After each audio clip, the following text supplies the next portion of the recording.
So recognizing it was not the experience they thought it was going to be. And the third bridge is, and this one's a hard one, recognizing that I don't get to be the parent that I thought I was going to get to be.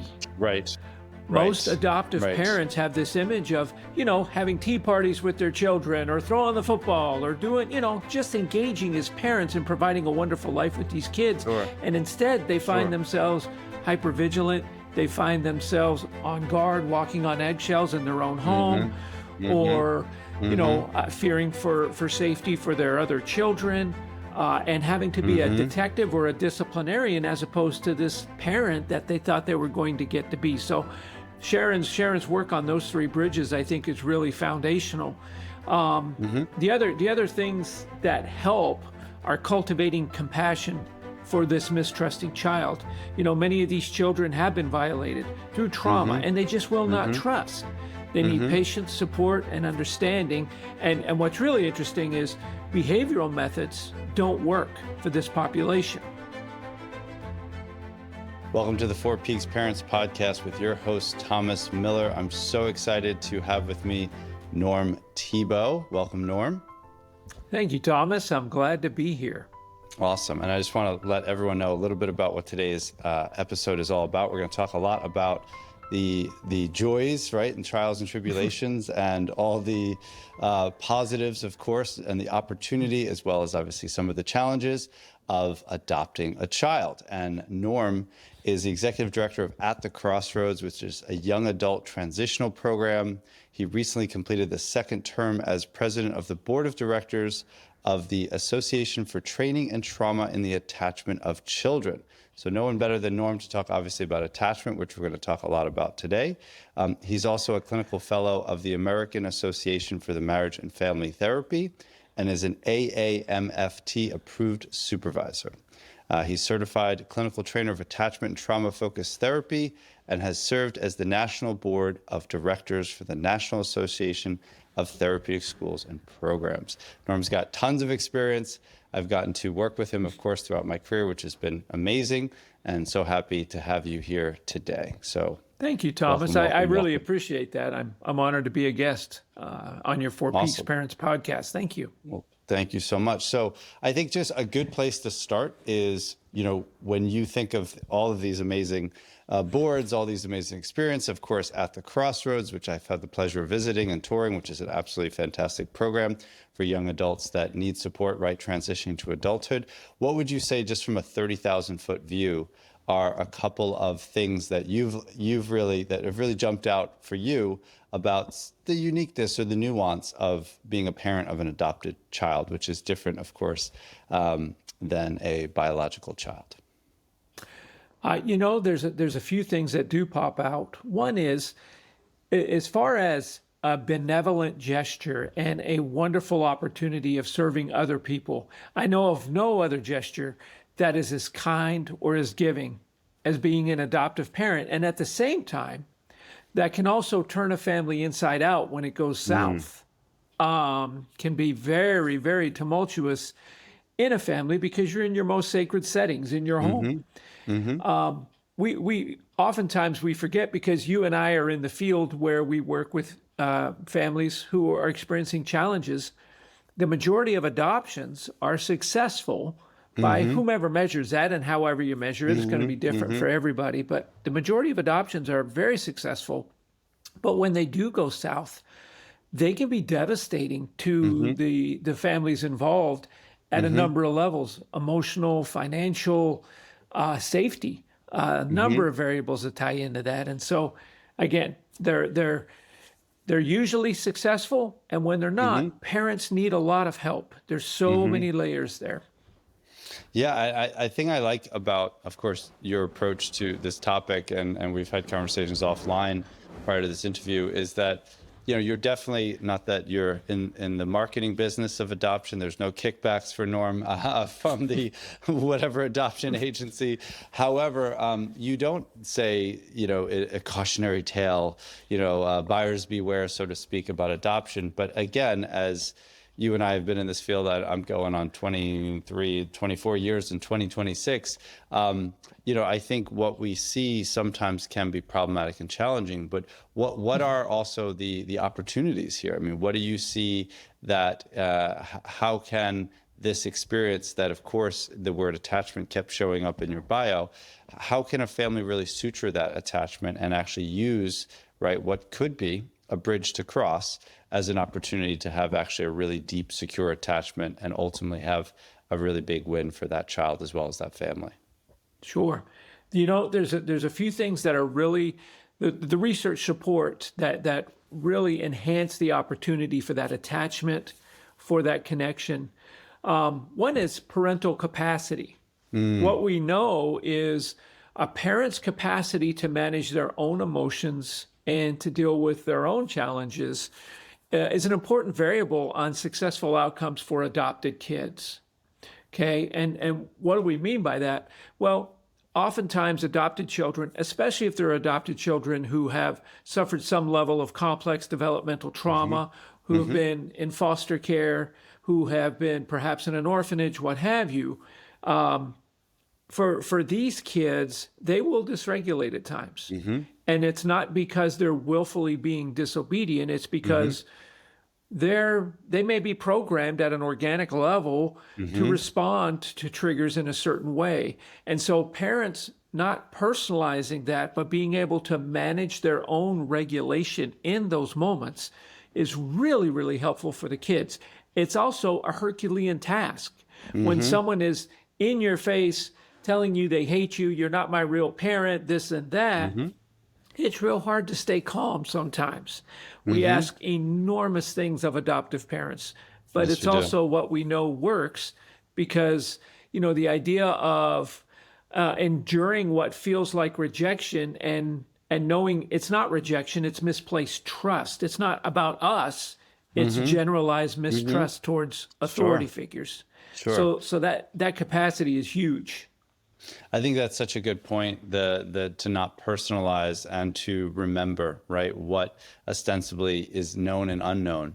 A lot of families that I work with, I think sometimes they immediately go to, I'm putting the roof over their head. I'm there. I'm emotionally present. I'm showing up for the whatever, the chess club to the soccer to the lacrosse to the musical recital. Why is that not enough? And I think it's so easy for families to discredit, in a way, neural pathways, like you said, the developmental complex trauma or other kind of fixation points in their development. So many families don't have also that medical history.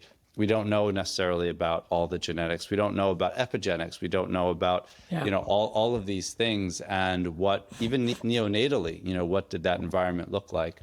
And I think it's very easy to, again, immediately kind of pick up the shame stick or immediately blame self, because look at what I'm doing and why isn't this working? And that period that you said of kind of like riding that storm, I always use this analogy, and you could tell me it works or doesn't work because you are the expert, but it's almost like I say when the smoke clears after they fired several rounds at you, they will ostensibly adopt you, right? They will choose you, more often than not. And so what advice would you give a family to, you said Herculean task, great word, to remain unflappable, right, amidst that storm? How do you help families weather that and see the ROI that probably isn't right in front of them? Great question. Great question. Sharon Roja is a wonderful adoption researcher and been so kind in sharing her knowledge with me. And she and I've collaborated on a couple things. She talks about 3 bridges that families have to cross when they're dealing with complex trauma or challenging situations with adopted children. The first bridge is acknowledging that they are not the child I thought they were going to be when I pictured adopting somebody. The second bridge is acknowledging that this is not the experience I thought it was going to be.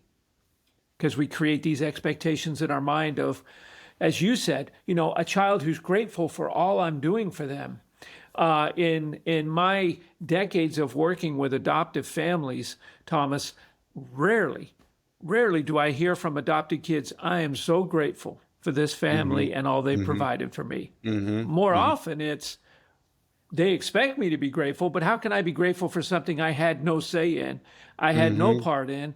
I didn't choose this, so recognizing it was not the experience they thought it was going to be. And the third bridge is, and this one's a hard one, recognizing that I don't get to be the parent that I thought I was going to get to be.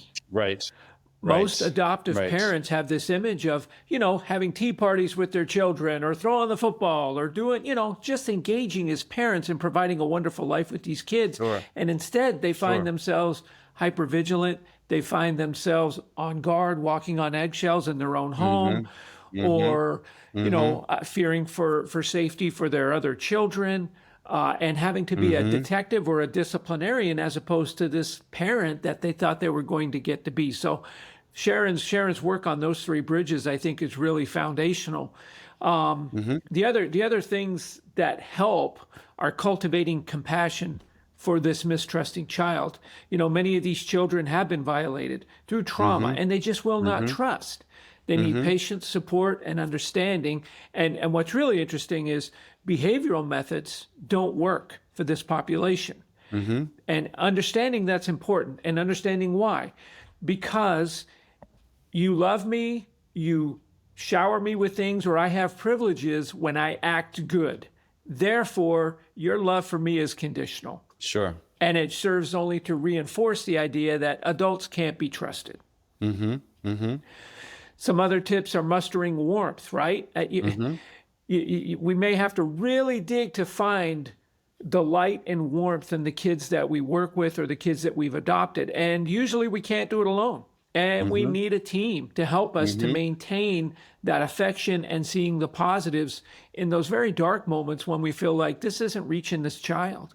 That ties into another aspect that is helpful for families, is realizing, the tired phrase, but it's true. It's not a sprint. You're going to mess up. It's a marathon. We cannot, as caregivers, go into shame or despair when we make a mistake.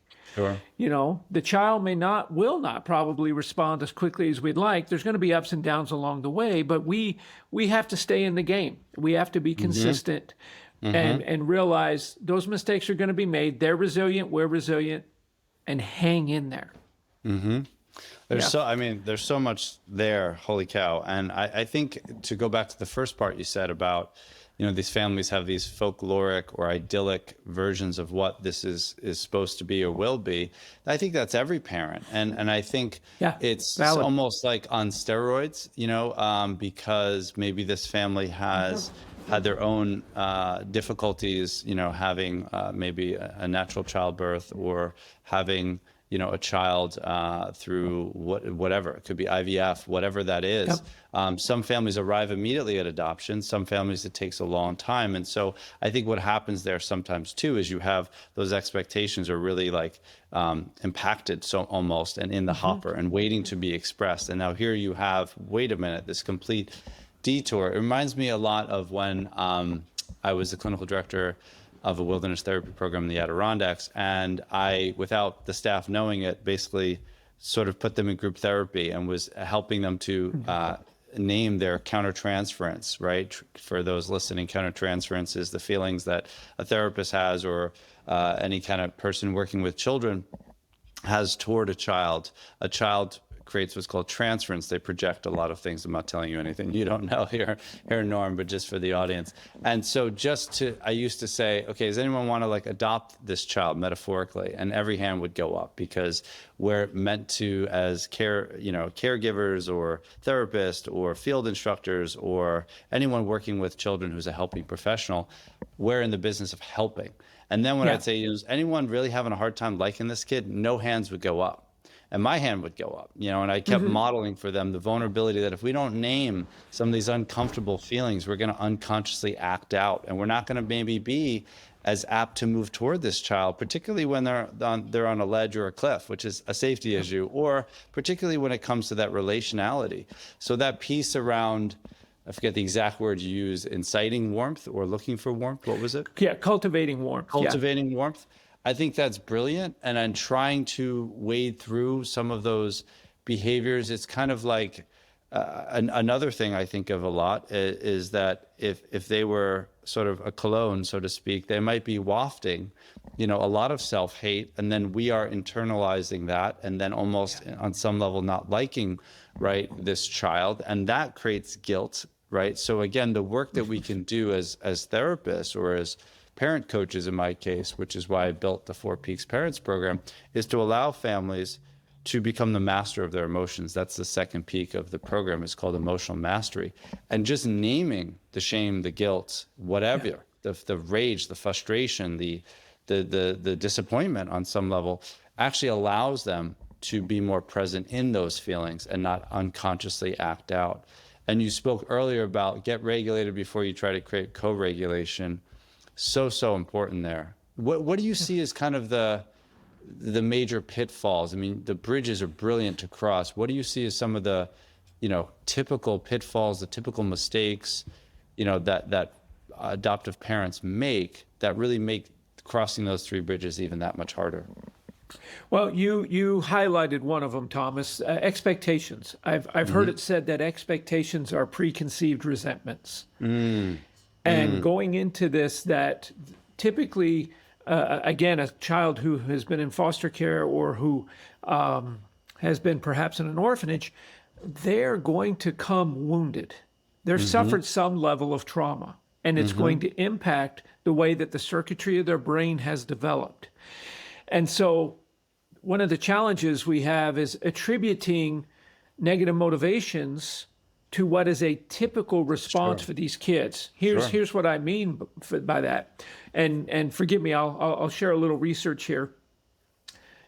You mentioned epigenetics, right?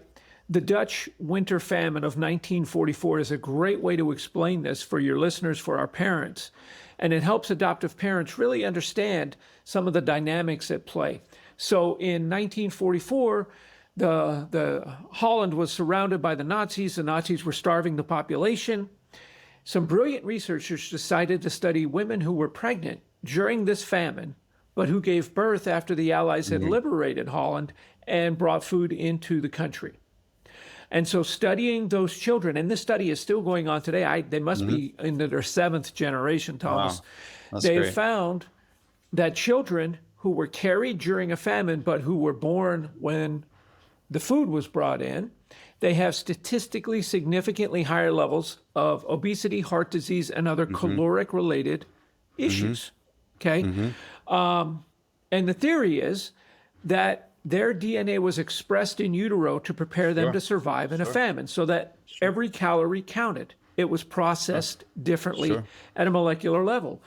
And so this is why I often would get questions from parents. I adopted this child at birth. Why do they hoard food? And I would say, well, let's take a look at what the prenatal life was like. And so for parents, I think it's really important to understand that the behavior you see in your child today makes sense in the context in which it was developed. Dr. John Balin, who an author, you can find him on Amazon. He and I discussed this kind of idea that our prenatal environment prepares us to survive in that particular environment. Our DNA is expressed to prepare us to survive in that environment. So if there's a lot of hostility, that child is going to have its DNA expressed to prepare it to survive in a hostile environment. And then when you're not born in a hostile environment, people like myself and you, Thomas, we give it diagnoses. We call it ADHD. We call it PTSD. Oppositional, exactly. When in fact, they're acting consistent with how they were programmed, given the environment they were carried in. I think that's such a great point. I think even something as simple as, I always use this analogy, which I like the famine analogy, or not analogy, the research, is think about even a child raising their hand in class. If a child raises their hand in class, there's so many positive, secure attachment underpinnings to that one action. It means that I can move forward, I can be seen, I actually assume the world is safe, that when I raise my hand and I am seen, I will be called upon. I will then not be ridiculed. I will not be shamed. I will not be beaten. I will not be, whereas a child who is definitely more, in the fight or fright, fight, flight, or frozen, is not going to raise their hand if they're coming from an environment, right, that clearly you don't want to be seen. In fact, it's better to be not seen and you had to hide. So even things like that, I think that's such a great point for families, is that what we're viewing as maladaptive in said context, because we're these two great parents who are successful and have made the house and the room and everything child friendly and child development even forward, still to that child, right, that is not necessarily how they are perceiving that, right? And I think to gargle that child's worldview is really important. And the piece you made earlier about conditional versus unconditional love, I think that's super important, because what happens, unfortunately, to a lot of these kids, you see it, is that particularly if there is a placement that is not the correct placement, which is why I work all the time with great folks like yourself, where I can feel really good about, connecting a family to a great resource like at the Crossroads, or I work with therapeutic consultants. That child can just be placed in a token economy, where ostensibly it's further promulgating this idea of this for that. And behaviorally, they might learn to fake it till they make it, but relationally, they don't have that depth, right? They don't have that foundation. How do families thread that? How do they thread that unconditional love amidst every kind of, not every, of course, adopted child, but when a child is ostensibly thwarting attachment or thwarting attempts at connection, how does a family create that unconditional or attempt at unconditional love and really convey that versus the conditional one that you spoke of earlier? Yeah, there was a clinician named Dr. Dan Hughes, who years ago, he started working with a population dealing with complex developmental trauma, and he noticed that these kids, they really are resisting that attachment. They're targeting their adoptive moms. They care less about themselves than other people care. And, for what it is, it's block trust. And what Dr. Hughes found, he developed what's called dyadic developmental psychotherapy, which is a really unique and powerful research-backed way to approach these kids. And there's some parental pieces that fit into that as we talk about parental capacity. But there's this acronym PACE. It could also be called PLACE. And he talked about these steps that we take as humans to convey safety to the kids. And the first one, the P, is playful, being playful. That means going into situations with this child with a confident, light tone. It doesn't mean making jokes all the time, but it's an optimistic attitude of, hey, we got this. I got you. You're safe. And wherever we go, whatever we go through, we're going to do it together. And we're going to keep it light. And we're going to enjoy each other's company, and we're going to try to find the joy every day. That's P.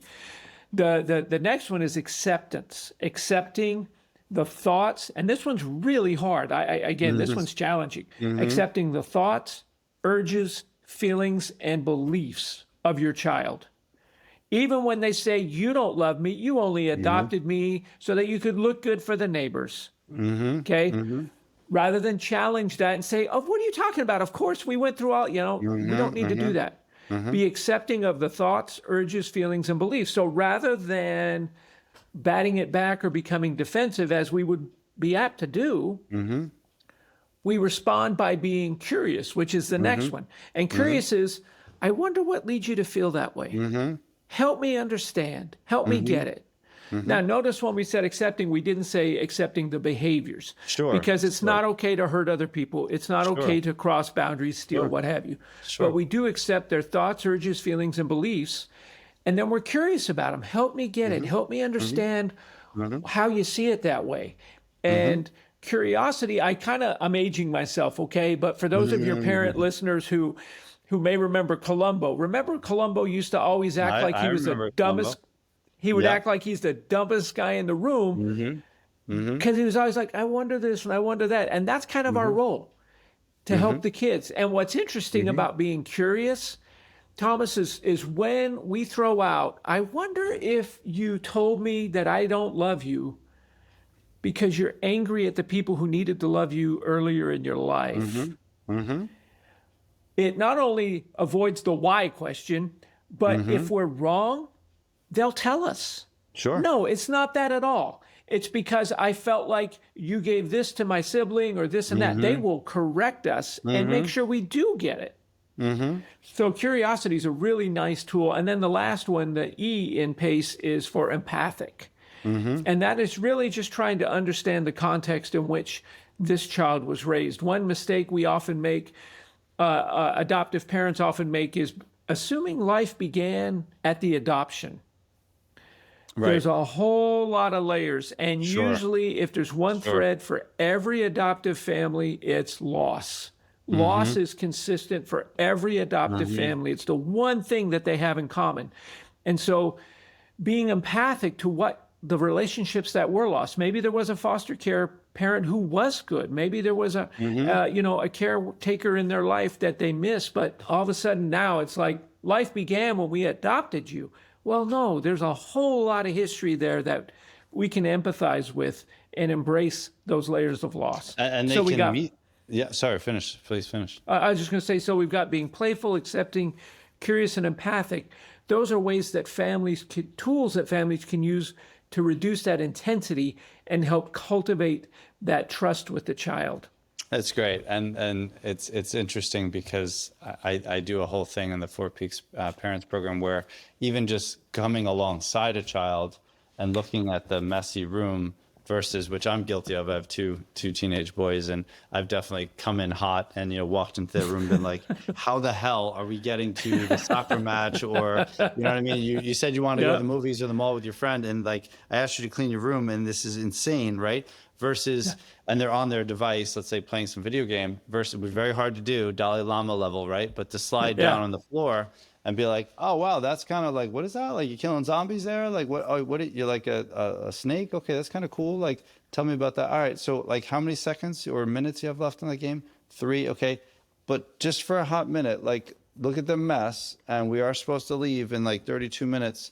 So it would have to be now, like just saying, if you want to still go, it would have to be now that you would have to hop off that game and then, get into that activity. So the idea of there's a playfulness there, there's a joining in there, right? Yep. And even just looking at your, your body language, I call it match pace lead, right? Which you've heard a million times, right? From neuro-linguistic programming, which is so hard to do, but how do we match, right? And gargle, right? That child's perspective, which is what you said in there. Accepting doesn't mean, I love what you said, that we allow our child to hit or kick us or hurt us or punch holes in the wall. There should be a tear and repair moment there, or a corrective emotional experience. And I always say to the families I work with, love without boundaries isn't love, right? But that doesn't mean we can't join with them and really understand. And I love that curiosity piece and the Columbo analogy of tell me more, because in that telling more, you're actually matching and matching and matching and matching. Now we can pace, then we can lead toward the greater view, which is, hey, you got some loss, I got some loss. On some level, we all don't honestly want to be here, right? To exactly where here is. But could we get somewhere better than here? I think we could. And I love that stance that you talked about, the playfulness, because I do see so many parents that they either have this like Disneyland, completely Pollyanna perspective that it's all going to be super, I don't know, rainbow sprinkles, or they're super stern and too rigid, and they don't know how to, get the earrings on or let their daughters do the mani-pedi, or whatever that is, or dance, and even just that idea of like, I can be, I can have this playful stance. I got you. I love that, that I'm going to bend and sway like the trees, but I'm also clearly in control, right? And that actually drops a child's anxiety. And I think a lot of families, I always say to a lot of families I work with, unfortunately, that, when they recede toward their child's id or impulse or just acting out, in fact, they're exacerbating their child's anxiety, because children want to know the edge of where they end and their family begins. But can there be a more playful dance around that edge, is what I hear you saying, that would really allow, right, that co-created now narrative that they both can carry with them forward, that has a lot of empathy on both sides. Yeah. You know? Yeah. Uh, We yeah. want we want to be able to create these intersubjective experiences, which Yeah. at the foundation build that secure attachment, right? And we can acquire secure attachment. What we have to do is have shared attention, shared intention, and be able to co-regulate. Just as you said, we're learning more and more from polyvagal theory, Dr. Stephen Porges' work, right? That safety is the preamble to every relationship.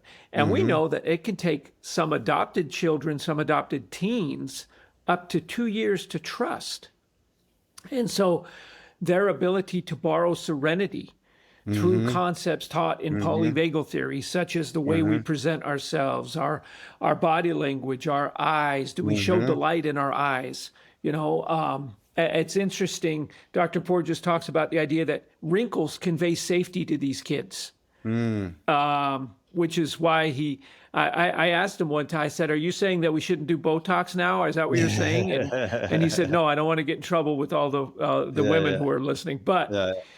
this idea that there's a certain level of trust that we can engage in just in the way we show up in our face, and they can feel safe. And so all of those things tie into this idea of this co-regulation piece and building that attachment trust.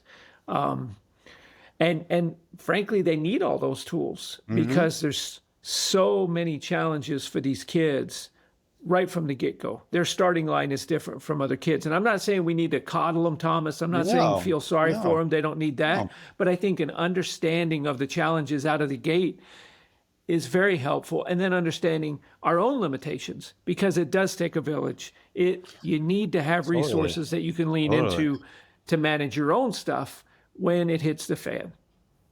The thing I love about, what did you say about expectations are resentments in disguise? Is that what it is, resentments in disguise? Yeah, expectations are preconceived resentments.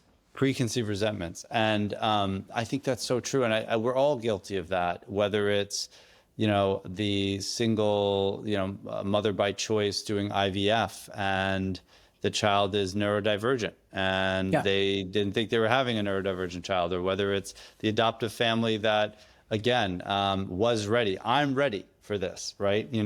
I've done the work. It's kind of like, I do a lot of work with folks, parents that have a young adult, and it could be co-occurring, right? Mental health and addiction, could be neurodivergent and co-occurring, could be anything under the sun. And so many times I think we forget our level of readiness is very different than that child's, and that understanding of that 2 years, right?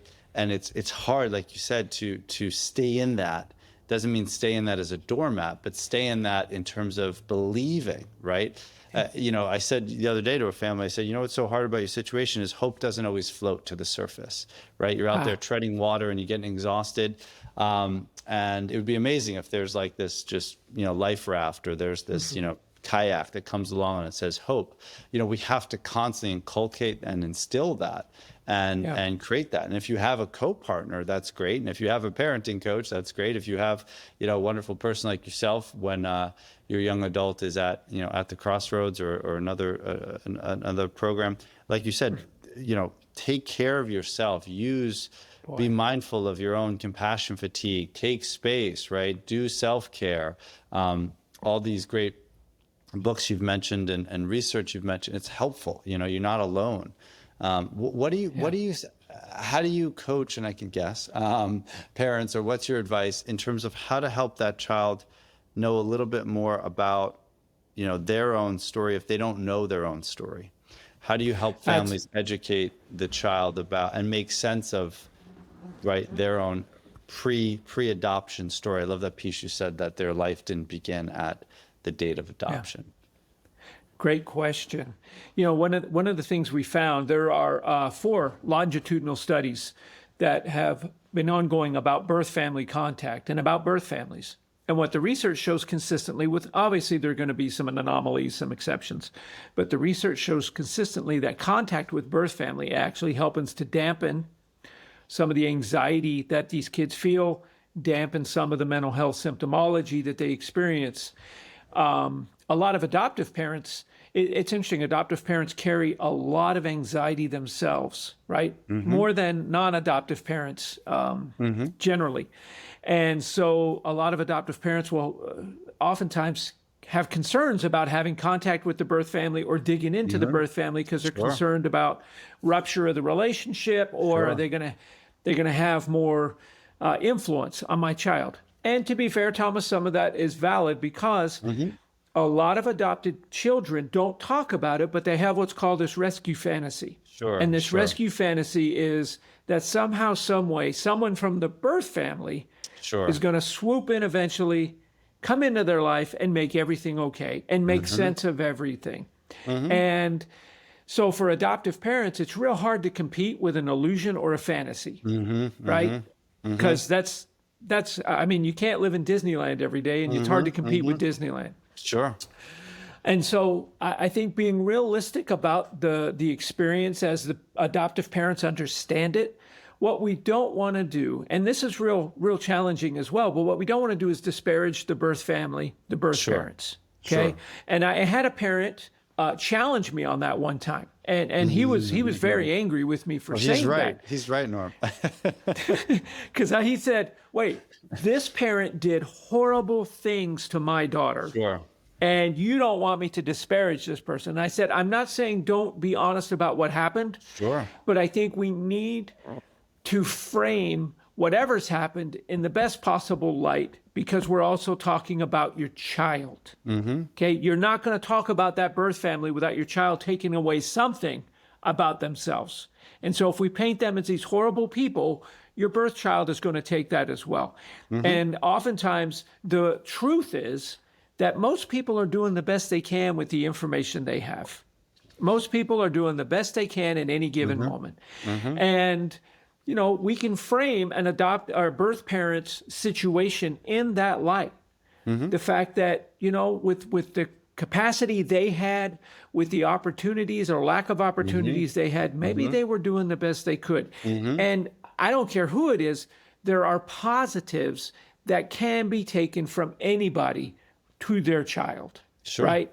Maybe it was, you know, you may have gotten grit from your birth mother, because she carried you to term. She could have done other things. She did the difficult thing. And maybe you got your grit and tenacity from her. You ever wonder about that? And so trying to frame things in a positive light, being honest about some of the challenges, but trying not to disparage that birth family, I think is really important in helping these kids come to some safe identity about who they are. I love that, because again, that's, as everything you've said today, it's really empowering the child to make sense of their own story, right? And put that to, as opposed to leading that child, you know, toward the conclusion. That child could, when you say, you know, hey, what are your thoughts about that? Did you possibly have that grit? Or how do you, right, feel about, you know, that this might have been the best they could do? The child can reject and be like, I don't care. That's still ridiculous. And I wish, you know, they can go to hell, whatever the hell they want to say. Or if that child wants to move toward them, again, like you said, there's a lot of trepidation because the family is dealing with so much as is. The last thing they want is one more, right, unknown. And yet that's a very tactful thing to do. And of course, if that child, if the family is connected that child with a therapist or whoever is in their life, that's an asset, right? It's going to be great to make sure they're really connected and that they have secure, right, connections to the extent one can create that for your child with really trusted adults, you know, that way.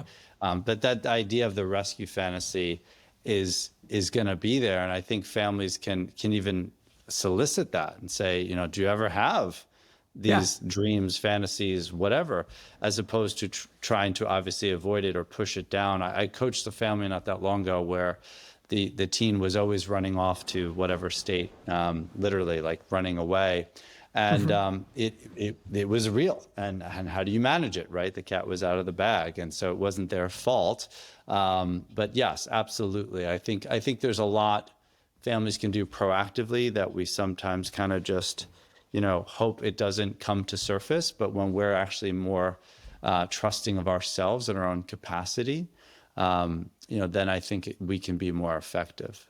There's, Yeah. oh my God, there's so much today. I want to give you an opportunity to talk about the amazing program that you're director of at the Crossroads. And I just can't thank you enough for being on here. And there's definitely some books in there I want to pick up, and I'm sure listeners will want to pick up too. I think the major, takeaways is it takes time. Trust Yes. the process, take care of yourself, have support, really try to push wherever you can toward relationality, join with that child, gargle their worldview as opposed to trying to take a top-down approach. Don't be scared of whatever their algorithm or theory is. And I think also respect the opponent of what we don't know in terms of neonatal, first year, second year, third year, whatever that was, that, so much genetics and or personality and or coping skills and or, just the way someone operates, that operating system that you spoke about is entrenched. It doesn't mean it's an end point, but it's a starting point. And I think if families can, like you said, so many times manage their expectations and also try to just stave off the desire for the tea party and recognize that there can be a tea party, but right now this is where we are, and to not go black or white and give up, I think is great. But thank you so much. Please tell us a bit about your program, which is such a great program as well for young folks that need therapeutic support to really step fully and independently into adulthood. Oh, thank you, Thomas. Yeah, at the Crossroads is a program for folks 17 and a half and up, all genders, where we work really primarily with these folks who are challenging to have confidence in themselves, confidence in their abilities to get out and either continue college or start college or finish high school or get a job. And basically, in after the movie came out in 2006 of Failure to Launch, right? This term became so popular. And I think to some degree it masks a lot of mental health challenges that a lot of young adults are facing today. And so our program is geared to help provide them with tools, support, clinical support, to prepare them to become emotionally, cognitively, and financially independent of their parents and to see what they are capable of, increasing their capacity. And we have a fair amount of adopted young adults in our program. It's not unusual, as you know, as well as anybody, Thomas. A good portion of most of the kids in mental health treatment are adopted youth. Well, and it's also situated in a really beautiful location, St. George, Utah, which I had the pleasure of visiting. And obviously for any parent out there listening, of course, if you need more resources, feel free to go to the fourpeaksparents.com website, join the free newsletter where you'll get tips, tools right to your inbox. If any family out there is struggling, feels that they would need the benefits of the Four Peaks Parents Program or a coach to be a guide to help them navigate whatever challenges that their tween, teen, or young adults throwing at them, please feel free to book a free discovery call. Also, check out, please list the website here as well, Norm. If a parent out there has a young adult and might be wanting to explore at the Crossroads, the website is at thecrossroads.com. Awesome. Another key takeaway I hear from you is that as my eyes wrinkle more and more, I'm becoming apparently a better attachment-based person. That's right. Absolutely exactly. True. Yeah, I can't thank you enough.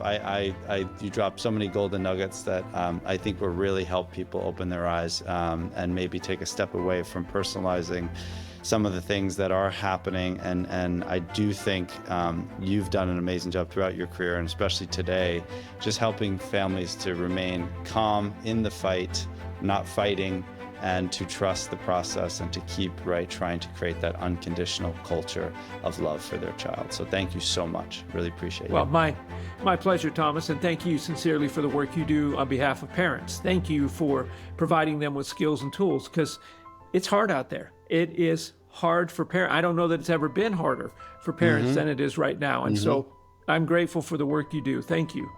Thank you. Thank you so much. Take care, everybody. Be well.